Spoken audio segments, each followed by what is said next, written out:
Good morning, students. So, we are here with the English Marigold textbook, class 4th, unit 2, with the poem Noses. So, first of all, let's read this poem and understand that what this poem wants to say. First of all, see the title of the poem, the name of the poem, that is Noses. It means this is a plural form of nose. Means यहाँ पे जो एक nose की बात नहीं हो रही है. We are talking about everybody's nose. जो नोज़ का प्लूरल फॉर्म है वो आपका नोजेस होता है. And this poem is written by Alan Fisher. So let's start. I looked in the mirror and looked at my nose. It's a funniest thing the way it grows, stuck right out where all of it shows, with two little holes where the breathing goes. जो girl है वो बोल रही है कि मैं अपने आप को कहाँ देखती हूँ, मिरर में देखती हूँ. मिरर में देखती हूँ. And looked at my nose, मैं अपनी नोज़ को मिरर में देखती हूँ. इट्स अ फनीस्ट थिंग, मुझे ये क्या लगती है, बहुत फ़नी चीज़ लगती है. फनीस्ट मीन्स मज़ेदार, फ़नी चीज़ लगती है. द वे इट ग्रोज, जो बढ़ते रहती है. Stick right out where all of it so, with two little holes. ठीक है, यानी कि ये चिपकी हुई है. कैसे? दो होल के साथ. जो क्या करते हैं, जो होल है वो ब्रीथिंग गोज, यानी कि जिससे सांस जाती है, ब्रीथिंग. ठीक है, आप सांस लेते हैं. I looked in the mirror and so in there the end of my chin and the start of my hair, and between there isn't much space to spare with my nose like a handle sticking there. जब girl बोली कि आई looked in the mirror, जब मैं mirror में देखती हूँ तो जो मेरा एंड ऑफ माई चिन, जो लास्ट है चिन है, और जो स्टार्ट ऑफ माई, जहाँ से मेरे हेयर स्टार्ट होते हैं माथे से, तो उसके बीच में इतना स्पेस नहीं है, इतनी जगह नहीं है कि वो नाक फैल सके. यानी कि जो नोज़ है वो उसे कैसी लगती है कि एक हैंडल की तरह लगती है जो चिपकी हुई है. Third para.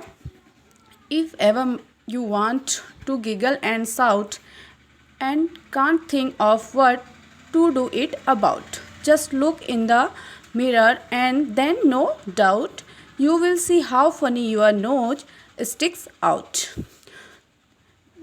जब आप क्या, अगर आप क्या चाहते हैं, हंसना चाहते हैं या चिल्लाना चाहते हैं, जब कभी आप खुश होना चाहते हैं, आप सोचें कि आपको क्या करना चाहिए, आपको समझ में नहीं आ रहा है, तो आप क्या करिए, जस्ट लुक, अपने आप को मिरर में देखिए और कोई डाउट नहीं है, you will see how funny, यानी कि आप मिरर में देखेंगे तो आपको क्या फ़नी लगेगा, आपकी नोज़ बहुत फ़नी लगेगी, जो स्टिक आउट यानी कि बाहर की ओर को निकली होगी.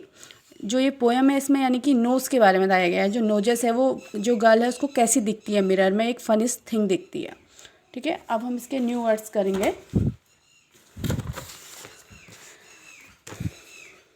देखो, first is mirror, a glass which reflect a clean image. Second, funniest, causing laughter, breathing, taking in and throwing out of air, sticking, fixed, giggle, to laugh. And word meaning, first is breathing. Breathing means है सांस लेना, जब आप breathe लेते हैं. And mirror, दर्पण, आईना या शीशा. थर्ड, फनीस्ट, मज़ेदार, फनी. गिगल, दबी हुई हंसी. डाउट, संदेह या शक करना किसी पे. साउट मीन्स चिल्लाना.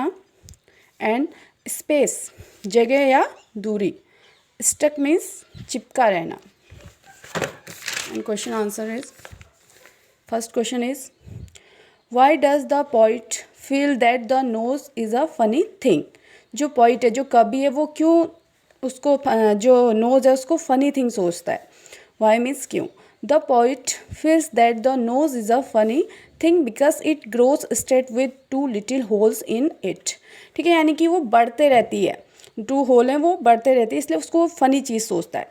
सेकेंड है, why is your nose important for you. जो नोज़ है आपके लिए इम्पोर्टेंट क्यों है, महत्वपूर्ण क्यों है. Nose is important for us as it help us in breathing. सांस लेने में हमारी हेल्प करती है, यानी कि आप नोज़ से ही क्या करते हैं, ब्रीथिंग करते हैं. Third, does the child in the poem like her knows. Why do you think so. क्या जो पोइट है वो, यानी कि पोएम में जो बच्चा है वो नोज को पसंद करता है, आप क्या सोचते हैं. No, the child in the poem does not like her nose. नहीं, जो बच्ची है यानी कि वो नोज को पसंद नहीं करती है. It is so because she always loves when she sees her nose in the mirror, यानी कि जब वो ही, देखो यहाँ पे सी लगा हुआ है, सी मीन्स गर्ल के लिए यूज़ होता है, ही बॉयज़ के लिए। तो जो बच्ची है वो नोज को पसंद नहीं करती है, क्यों? क्योंकि वो जब भी उसे देखती है उसे हंसी आती है, मिरर में उसको देखती है तो उसे फनी चीज़ लगती है।